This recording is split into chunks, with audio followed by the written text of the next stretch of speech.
I discovered Paul has given us a litmus test which will reveal our status where we are, interestingly enough. It turns out when I did my refresh of the Genesis commentary, I was startled to discover something I didn't fully realize before. God has many jealousies, but his number one jealousy is not as Redeemer. That takes the Word of God to bring that forward. His number one jealousy is as Creator, because the creation itself leaves us without excuse.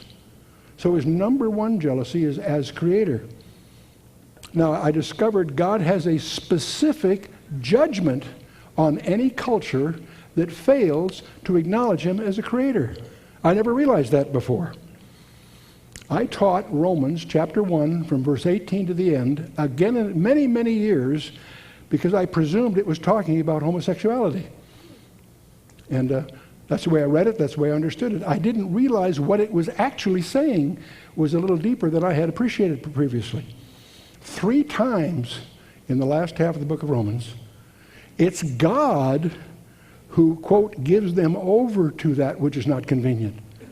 I never realized what it's really talking about. It isn't an indictment of homosexuality. There's plenty of that in Leviticus and elsewhere. That's not the point.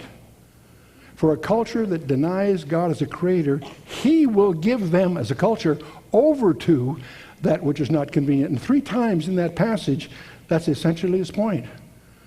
That the prevalence of homosexuality in a culture is a judgment of God to that culture which fails to acknowledge him as a creator.